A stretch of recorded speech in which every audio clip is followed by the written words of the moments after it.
everybody, what's up? It's your girl Bondy Blue and I am back for another 90-day fiance review, you guys. Before I get into it, I want to say thank you to everybody who has been sending comments on that last video, being so encouraging of me and just being so positive and telling me how much you love my channel. I really, really appreciated it, and I wanted to let y'all know that, okay? So let's just get into the 90-day fiance. All right, so Nicole takes that 18-hour trip, okay? 3 flights, 2 stops, 1 toddler, 1 car seat, 5 luggage, okay? Like luggages. I don't know how would you say that. 5 luggage? 5 luggages? 5 luggages, okay? Look, I don't even know why that don't sound right to me. But look, all right? She went all that way. And I didn't know if Azine was going to show up because he hadn't shown up to the tell-all. He hadn't been answering her phone calls. We had not seen him for the first half of this season, so we didn't know what was happening with him. But here he is, okay? All happy and surprised to see her. And I'm like, I'm so confused. Like the last time I seen him in the confessional, he was like, she needs to lose weight and then I'll, really love her or some shit like that. And when he saw, he was like, I miss her and I'm happy to see her, But Nicole is not fooled. Nicole's stupid, but she not stupid, okay? Because as soon as he walks up and he's with the niceties and hugging on me, and hold up, I'm gonna say one more time that I do not like that she insists on that little girl calling him daddy. I do not like that at fucking all. You are not even sure about this relationship and you are putting those types of labels on him for your daughter, for your little girl who's going to grow up remembering a whole bunch of different dudes as daddy. That is not okay, Nicole, all right, with your slow ass. I'm just saying, because she ain't stupid, y'all. She ain't really slow, all right? Because she's fast enough to be cheating on people, but then won't get her feelings hurt when they, making phone calls, leaving messages about kissing bitches. You actually was doing stuff, Nicole. You got your fucking nerve being upset from what the people tell me. You cheated on Azine twice. And did I catch it that she cheated on him when she was in his country, Morocco, last time? Girl, okay? I do not have time for yo. All right, but like I was saying, she is not that slow because she feels as if the only reason he was with the niceties and being all nice and kissing up and I'm happy to see you and I love you and all of this is because he felt bad about the fact that she found out about those voice messages. He all in the confessional laughing and shit like it's a joke to him. It's funny to him, okay? He didn't think she was going to ever find out about it. Talking about it was a joke, him and his homeboys do that. I'm like, oh, so you could do that, but you can't hold a bitch hand in public. Really? Really? I believe that you can't hold hands in public, but I also feel like you full of shit. There's no way that y'all think of calling a girl, telling her that type of stuff as a joke, as grown-ass men. No, you was really saying some shit that you was really meaning to whoever that girl was, who you was kissing up on, who you was showing affection to, because you wasn't showing it to Nicole. You wasn't answering the phone, okay? You wasn't hitting her up on FaceTime. You was having issues with your internet, all right? So I just kind of feel like he's full of the shits. Okay, he's full of the shits. And I peep how she picked it up, all right? Now, she's thinking that they're going to his family's house, but oh no, he takes her to a hotel. They're staying in 2 separate rooms, which she was uncomfortable with, and she stayed watching him until he walked into his room and closed the door. And I was like, girl, he's supposed to watch you get in safe, not the other way around. What are you doing? Go sit your ass down somewhere, tend to your child, make sure she's not hurting herself. Like, what are you doing? Like, standing in the hallway just looking after him, and then he just kind of pulls in with that little smirk on his face and closes the door, like so not worried about you, so unbothered. I just was looking at Nicole like the desperation is ridiculous. Like, there's no way this is gonna end up being a good situation for her or her child. Like, I don't see it at all. And she finally gets to have the conversation with him because she wants to talk about, him in these phone calls, and she wants to understand why he was talking to somebody like that, and even if this is what they really should do. And he reinforces that he wants to be with her and that he loves her and it was a mistake. And of course, she wants to believe him, so she's going to believe him. But I'm just kind of like, at this point, he can't say she tricked him and she can't say he tricked her. Because y'all know exactly what y'all getting into, and still, yet here we are. Here we are. Okay? It baffles me, the stupidity of the Nicole Azine situation. Like, but I'm just going to move on because I don't want to be too harsh. So Paul and Russ, all right? Paul and Russ are still fighting about wine ass. And I've already let y'all know that I feel like wine is evil and that he likes when Paula is in Colombia because she resorts back to her young mean bitch days and goes and bees the evil twosome with his ass. And they go and get into evil shit and just be evil little fuckboys together. Okay, yeah, I know she's a woman, but I'm still gonna call her fuckboy because the energy that they give gives me fuckboy, okay? I do not like wine, okay? And I totally understand why Russ does not like wine. And the fact that Paula is trying to blame Russ as if we don't already know how wine is, as if the last time they sat down, he didn't start calling him fat in front of his fucking face, Paula. Like, seriously? You just want an excuse, honey. You just want an excuse so that you could try to blame Russ so you could still be friends with wine, even though he has clearly stated that he is not going to respect your relationship. Meaning he's going to forever and consistently be an issue as long as you allow him to be. And if you're going to pick your husband, pick your husband. But don't sit up there and say you're going to have his back and then, you know, kind of find a way to weasel your way out of having his back. That was some bullshit to me, okay? And I feel like anybody could look at Russ and call what he's doing controlling, not wanting her to take pictures in lingerie and in bathing suits and shit. And I have two different feelings about this. For one, I understand how he feels because my husband would not be okay with that shit, okay? But I also feel like my husband didn't find me with that as my dream, okay? You found Paula with her wanting to be a model, with her already doing these types of photo shoots. So why now is this an issue for you? It's like it's all good when you see it and you want it and you get it. But then when she's still being her, still wanting to do these photo shoots, still wanting to be a model, you want to in some type of way infringe upon that and try to impress upon her how much you're uncomfortable. And I just kind of feel like you found her that way, so it's your job to make your best effort to get the fuck over it, all right? I'm just saying, all right? So they were still arguing about this, but they let it go because they go to meet with another friend of hers who's a photographer. I think his name was Gio. And he wants to do a calendar that's a Colombia-themed calendar with the flags and, you know, just rah-rah Colombia. And she's down for it. She really wants to do it. She wants her country to be proud of her and, you know, all of this. And I'm like, yeah, because having your titties out definitely makes people proud of you. Like, it does. It does. Real shit. Anyway. So, you know, like, it's just, I guess it depends on what country you come from. I'm not saying it's a bad thing because I actually thought the photo shoot was very tastefully done. I thought the paint and, you know, shit and her boobs look great. Like, I'm fine with it. Like, I don't have a problem with women doing this shit. I just kind of feel like sometimes the things that women say about how they're going to be proud or their country is going to be proud of them for doing something that most people aren't really that proud of, I just kind of feel like, is there some delusion happening right here? Let me know. Let me know. Is some delusion? I think it's a little bit of delusion.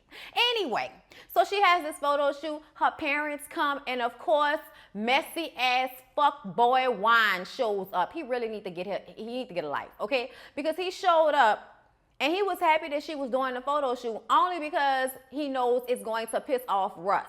And he's walking out. And Russ is walking in with Paula's parents, who are so happy to be here and have once before told Paula that it's easier to change husbands than to change jobs. And I'm like, no, it's not on any level, but okay, Dad, okay, I guess. I actually found it quite weird that they wanted to pull up chairs to their daughter doing this kind of partially nude photo shoot. But that's not my culture. And if in the Colombian culture, parents are totally comfortable with watching their daughter be, you know, like naked, you know, like that. If that's what they want to do, then fine. I'm not judging it. It's just not something that I know about. My daddy would definitely have not been comfortable watching me like that. You know what I'm saying? So, and the mom at some point even covered up his eyes. So something about the parents, you know, and a dad for sure being so rah-rah about her doing this type of work and being front and center for it kind of makes me feel some type of way. I don't know what it is, but it makes me look at it with a motherfucking side eye. And I'm just going to say it like that, okay? But anyway, they convinced Russ that he needs to just let this go and think about it as art.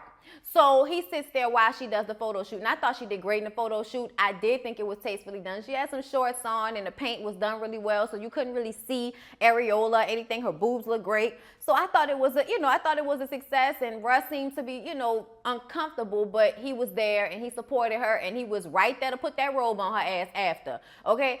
So, I guess we could say it went well, I guess, but just a whole bunch of side eyes going on with Powell and Russ' situation. So we get to Anfisa and George. And last episode, Anfisa found out that George went to a lawyer trying to get a divorce, and he never really talked to her about that. And then he lied about it on camera, like the camera people don't have fucking evidence. They're lying. What? It's on video. What are you talking about, George? That's what we talking about. Just this inability to tell the truth no matter the consequence, no matter the fact that you know that eventually she's going to find out the truth. You will lie just so you don't have to hear her mouth about it for a second, even though she's going to be even more pissed when she found out that you lied about lying. Okay, it's just, it's ridiculous. George really has issues and he really needs to go to therapy for real by himself.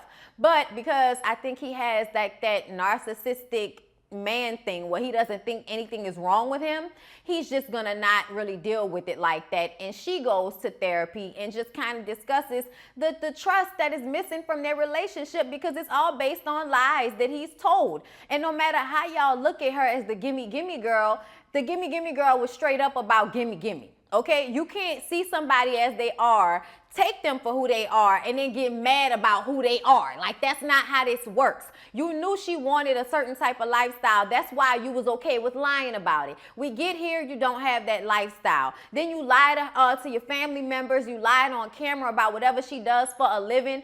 She could be on a webcam taking off clothes for somebody, okay? But being a prostitute and taking off clothes on a webcam, I think are different levels to this shit. I always say there are levels to this shit. And I feel like there's a different level when I'm in my own home with a camera doing whatever you nasty motherfuckers want me to do than me going and lay up with some man and having sex for money. I think those are two different things. So the fact that he didn't say but insinuated left a lot of shit open for people to speculate about the type of person that you just married, which in all honesty I think speaks more on you, George, than it does on Anfisa. But it made Anfisa feel like she couldn't trust you because if push come to shove, you would throw her out there to the fucking wolves. And now she's adapted that emotion when it comes to him to find out that he's lied about yet another thing when he didn't even have to lie. All he had to say was, yeah, I went to the lawyers, you left. What you thought? I wanted to see what my options were considering our current situation. And yeah, I might have been trying to be petty and hurt you because I felt hurt. But yeah, and you really did go on a petty pussy ass run. Okay, George, yes, you did. From what you did on the tell-all to then going to the lawyers after the fact, like you was really, telling your homeboy shit, telling your family member stuff about her. Like, and now she feels like your family's trying to ruin y'all marriage, even though y'all trying to work it out. And that's why you don't do stuff like that. That's why you don't tell your parents and your family members all your personal business or every single fight that you have with your spouse, because they're going to start to take sides, obviously, because you are their family and you don't want that, because eventually you gonna forgive your mate and then your family gonna be like, fuck them, and now y'all gonna have issues. It's best to just keep the shit that's going on between you and your wife between you and your wife. All right? That's advice for you hoes. All right? Just saying. Okay? But the most important thing I got from this is that Anfisa feels like a prisoner because George holds all the money. Okay, he's basically the key to her freedom as far as their marriage and her immigration status is concerned. He holds a lot of the balls in his court, and she says that she loves him and wants to be with him, but she doesn't trust him and she doesn't feel safe. And I feel like at the end of the day, she has ended up being the person that got the least out of this marriage, if you ask me. I'm just saying, it has hurt her more than it's hurt him, in my opinion. But we're going to move on to Chantel and Pedro, all right? So Chantel and her family go to see a PI, and I don't know what was going on with the PI lady here. I think she thought she was doing it, but she was actually not. Like, girl, what 1993 hair book did you get that style out of? Like with the red in the back, it was old tacky ass red too. And then she had it teased, and I was just like, lady, if you were trying to portray a certain quality, you are missing the fucking mark, okay? I'm just saying, you look like somebody that just wear cheap knockoff everything, even though they still got money. Like, it's pointless. Nobody understands it. It's like, why even do that? Why not just wear regular shit and not even try the front then? Like, it's just very confusing. But we're going to get away from her. But I just wanted to give y'all the image because she looks shiesty, okay? She looks, any woman with that type of hair in 2018 gives me shiesty vibes, okay? I don't mean to judge from the outside, but I would be side-eyeing her, meaning I would be on guard, all right? Just in case some slick shit happened. So she starts to ask questions about Pedro and about his family, and she doesn't understand why he's sending money back. It was almost like her people called the PI and let them know how they was feeling, let her know how they were feeling, so that she would reiterate that in her questions to Chantel to make Chantel feel like she had something to worry about. Because, okay, he's sending money back, but I feel like that's no different than when a man is choosing his mom or his, family over his wife. American women experience that all the time. It may not be in this fashion with the sending shit back and gifts and all of that, but in arguments, in disagreements, in space, in energy, you will allow your mother-in-law to impede in your relationship in a way that she shouldn't. That's a stereotype that mother-in-laws have in America. So it's not really that different. And I don't think that Pedro is doing anything shiesty as far as money or having some other family or having some other woman. I don't think it's any of that. I just think that he's weak. I think that he allows his sister and his mom to punk the shit out of him. I think that Chantel allows him to put them before her, and that's not how it should be. And she should have made sure he understood that before they got married. But it was obvious that they was rushing into this situation from how it all jumped off. You know what I'm saying? Like 90 Day Fiance, you motherfuckers is rushing because you didn't have conversations that you needed to have, and now they're causing problems. So Pedro's sister is coming in town, and he goes and buys $1,000 sectional sofa for her to sleep on. This didn't have anything to do with Chantel. Chantel just went and brought a nice little cover for her to sleep on the sofa, but he decided to buy the sofa for her to sleep on, right? So Chantel tells him about what happened with the PI, and he's upset about it. He doesn't understand, and I'm like, I don't understand why you don't understand. Like, you keep giving, you give so much to your people and you don't give enough to your wife. Like, that's why they're upset. That's why they're questioning you. Also, I think Chantel's parents are prejudiced.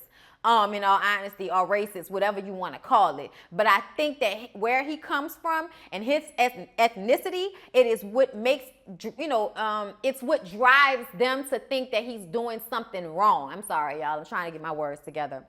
And that's what annoys me about them. It has absolutely nothing to do, well, it has something to do with the stuff that he says and does, but it has more so to do with their prejudices, and you could tell by the words and the phrases that they use when they explain him talking about going after the American dollar and feeling like, a player in the NFL. What the fuck are you talking about, lady? What are you talking about? His main problem is that he got your daughter living in a one-bedroom, tiny-ass apartment while he is funding his mom and sister's lifestyle of 3 bedrooms and 2 baths and a DR, okay? Now, I understand giving back to your family, and you're supposed to, but you're not supposed to give back to your family to the point that you are going without.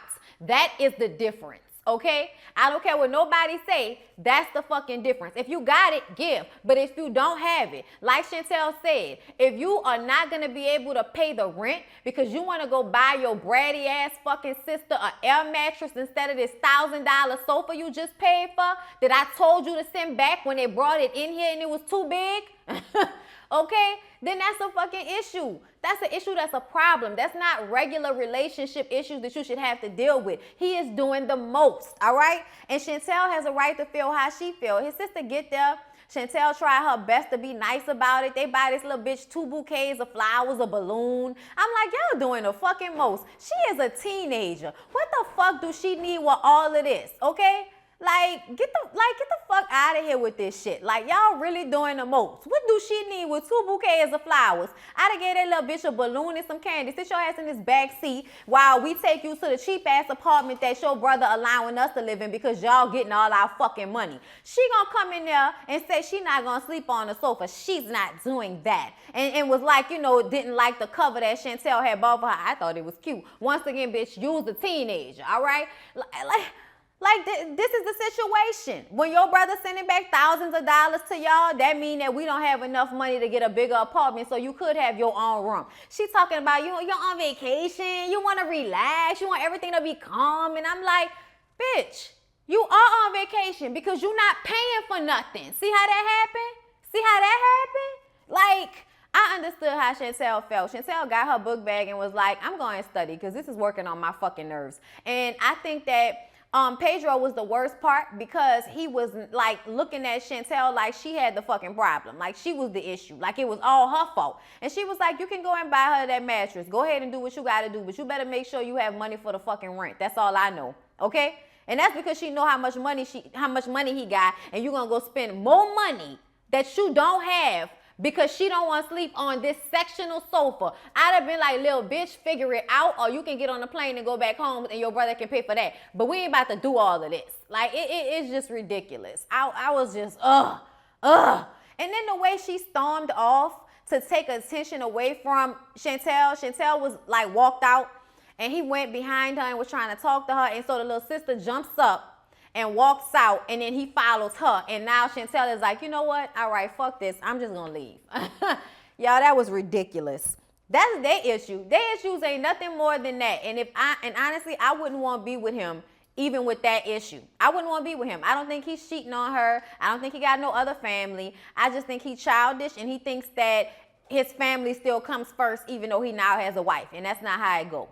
And he would know that if y'all had spent more time together. But whatever. David and Annie only had like one scene where Annie went to a Thai temple in Louisville, and it was like the only one where her little friend, her Thai friend that she met online, Tuck. And Tuck got the life that she want. So they go and pray, and she's talking to Tuck, and it even more confuses her about why she doesn't have what she was expecting to have. And it's like, because your husband is a swindler. Because your husband, don't have a job. Because he's a fucking bum. That's why you don't have it, okay? He would rather y'all not have any money than go flip burgers because he feel like, I can't do that. And like, these are the same white men that will go and complain that the Mexicans are taking their jobs, but will sit in their friend's firehouse and be broke as fuck with no food, all right? And not go take the jobs that the Mexicans will go work.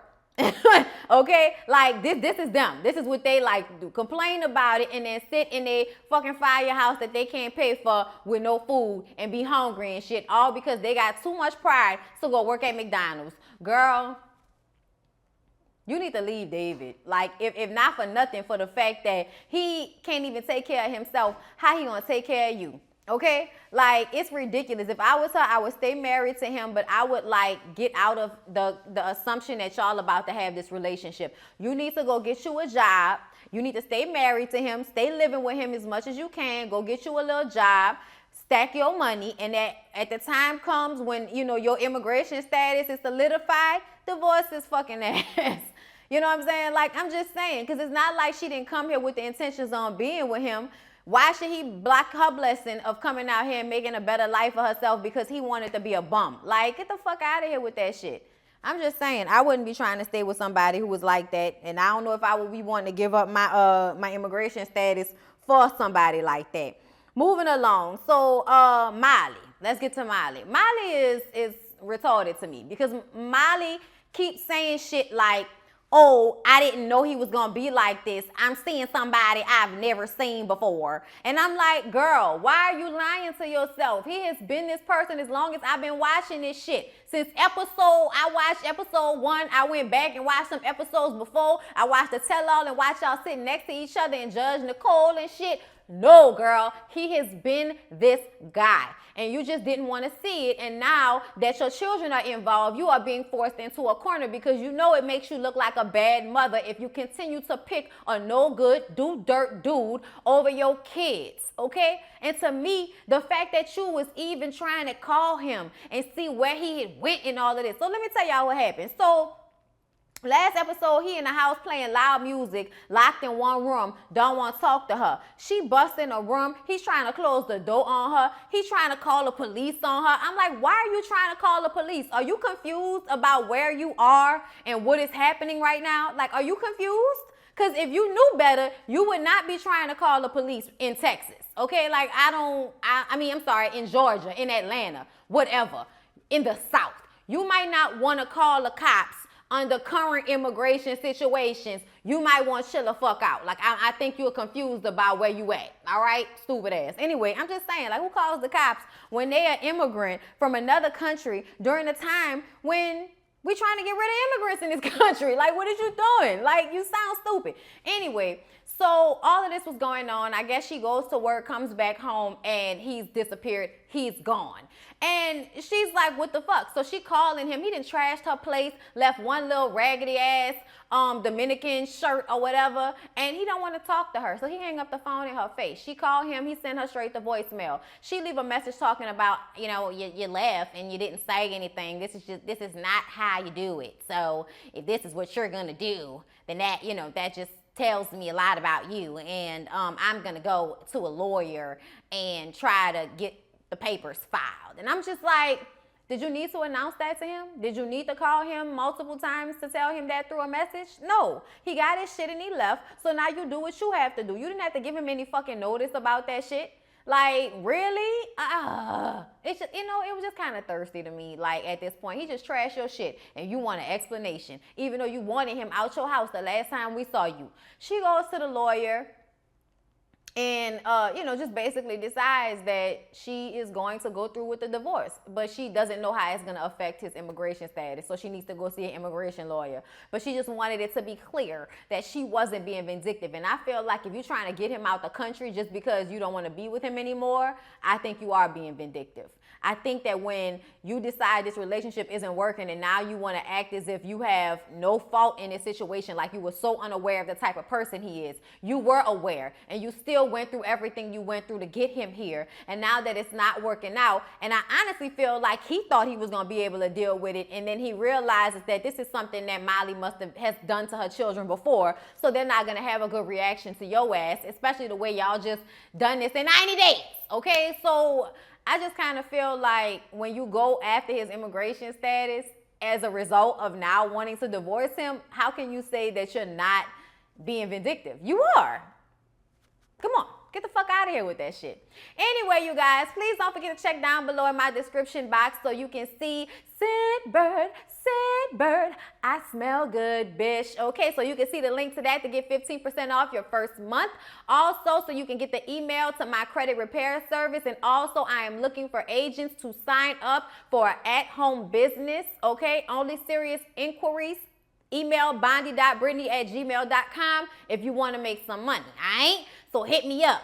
Besides that, please don't forget about if you want to get it tonight, get you some sultrylimb.com. Get your sexy lace lingerie for your man or your woman or whoever you doing it for. Okay, down below in the description box, get your 10% off. I fuck with y'all. I love y'all. Thank you for watching, and I'll see you in the next one. Peace out.